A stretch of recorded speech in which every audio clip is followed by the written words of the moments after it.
Hello, this is step up health. तो आज का जो इस वीडियो को बनाने का मकसद ये है कि जो जिम जाते हैं उन लोगों की, और जो लोग जिम जाते हैं हैवी एक्सरसाइज करते हैं या एथलीट्स हैं हाई इंटेंसिटी एक्सरसाइज करते हैं, basically normal walking exercise yoga की नहीं मैं बात कर रहा हूँ, और मैं उन एक्सरसाइज को अंडरमाइन भी नहीं कर रहा हूँ। Those are equally good for some people, but मैं ये बताना चाहता हूँ कि जो एक्सरसाइज होती है, जो आपसे ज़्यादा एनर्जी मांगती है, जो आपसे ज़्यादा कमिटमेंट मांगती है, जो ज़्यादा मेहनत करवाती है, हम उसकी बात कर रहे हैं।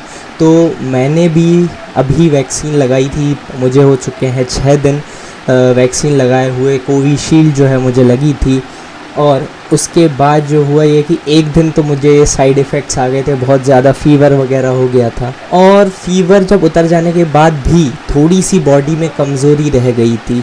तो क्वेश्चन ये उठता है मन में कि भाई कब हम एक्सरसाइज अपनी नॉर्मली स्टार्ट कर सकते हैं, कब हम रिकवर हो सकते हैं पूरा।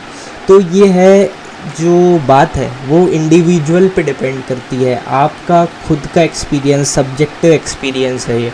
बस मैं आपको ये बता सकता हूँ कि आप कब एक्सरसाइज आपकी स्टार्ट कर सकते हैं। आप बहुत एक बेसिक मूवमेंट लीजिए। अगर आप एक एथलीट हैं या आप जिम वगैरह करते हैं तो एक बहुत बेसिक सा मूवमेंट लीजिए जो आप हमेशा करते रहते हैं। Let's take pushup. जैसे पुशअप एक बहुत ही बेसिक एक्सरसाइज है जो हम शुरुआत से करते हैं। तो भाई बहुत ज़्यादा पुशअप नहीं करने का ट्राई करना है आपको। अगर ये पता करना है कि क्या हम रेडी हैं अब करने के लिए, क्या हम रेडी हैं वर्कआउट अब कंटिन्यू करने के लिए, आप जो है 10 पुशअप लगाने की कोशिश कर सकते हैं। और इससे होगा ये कि आपको समझ में आ जाएगा कि कितना स्ट्रेन वो आपकी बॉडी पे दे रही है। आपको समझ में आ जाएगा कि पहले मेरी 10 पुशअप कैसी थी और अब मेरी 10 पुशअप कैसी है।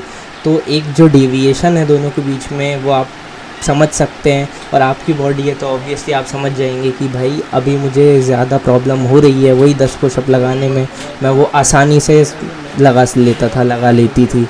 तो ये वाली बात, तो ये बेसिक सा मेजर है जो मैंने आपको बता दिया है। तो जब भी आप सोचें कि अब मैं वर्कआउट करना कंटिन्यू करना चाहती हूँ, तो आप पहले 10 पुशअप मार के देखिए कि क्या आपकी बॉडी पॉजिटिवली रिस्पॉन्ड कर रही है, और अगर नहीं कर रही हैं तो ज़्यादा स्ट्रेन ना दीजिए, क्योंकि क्या पता आपकी बॉडी से कैसे रिएक्ट करी हो। वैक्सीन कोई ख़तरा ऑब्वियसली नहीं है, पर आप अपनी बॉडी को फिजूल में एग्जॉस्ट करना नहीं चाहेंगे जब आपकी बॉडी आउटपुट ही नहीं देना चाहती है। और साथ ही साथ ये चीज़ मैं जोड़ना चाहूँगा कि अगर आप घर पे ही कर रहे हैं या आप ग्राउंड वगैरह जाते हैं रनिंग वगैरह के लिए, या वहीं थोड़ा कैलिस्थेटिक्स वगैरह करते हैं, तो it's all well and good.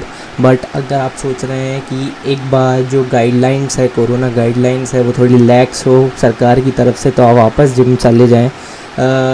Personally मैं भी जिम जाता था बिफोर द लॉकडाउन, बट फिर नहीं जा पाया। कहने का मतलब ये है कि gym is the last place you wanna go. वहाँ बिल्कुल नहीं जाना चाहिए, क्योंकि वैक्सीनेशन की कंडीशन अभी बहुत अच्छी नहीं है इंडिया में। 50% का मार्क तक हम बहुत दूर हैं उससे। तो बहुत बेकार डिसीजन होगा जिम जाना, क्योंकि वहाँ पे हाइजीन मेंटेन करना इज़ वेरी डिफ़िकल्ट। तो कोशिश करें कि होम जिम ही करें अगर आप जिम करते हैं। और if you do calisthenics very good, और अगर आप रनिंग वगैरह करते हैं तो कोई टेंशन नहीं है। But gym you just avoid the gym. So these were my 2 bits about the gym condition that we all are suffering from. पर all we can do is just hope, और quit नहीं करना at least. भाई gym नहीं है तो क्या, घर पे ही हो जाता है सब। So this is it from my side. Thank you.